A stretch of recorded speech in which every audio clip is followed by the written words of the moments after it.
माजी मुख्यमंत्री मनोहर जोशी यांचे निधन, जाणून घ्या त्यांचा संघर्षमय प्रवास। राज्याचे माजी मुख्यमंत्री आणि शिवसेनेचे ज्येष्ठ नेते डॉक्टर मनोहर जोशी यांचे निधन झालं। वयाच्या 86व्या वर्षी त्यांनी अखेरचा श्वास घेतला। 2 दिवसांपूर्वी त्यांना अस्वस्थ वाटू लागल्याने हिंदुजा रुग्णालयात दाखल करण्यात आले होते। 23 फेब्रुवारी 2024 रोजी पहाटे 3:02 त्यांची प्राणज्योत मालवली।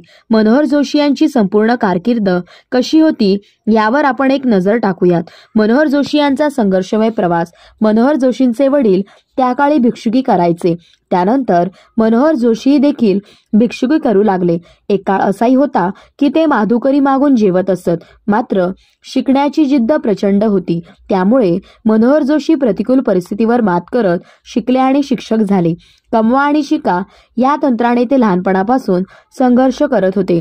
मनोहर जोशी यांचा जन्म 2 डिसेंबर 1937 या दिवशी रायगड जिल्ह्यातील नांदवी या गावात झाला होता। 10वी पर्यंत शिक्षण पूर्ण झाल्यानंतर मनोहर जोशी 11वीला शिकण्यासाठी मुंबईत त्यांच्या बहिणीकडे आले। त्यावेळी सहस्त्रबुद्धे क्लासेस या ठिकाणी शिपायाची नोकरी करून त्यांनी शिक्षण घेतलं। कीर्ती महाविद्यालयातून त्यांनी पदवीपर्यंतचं शिक्षण घेतलं।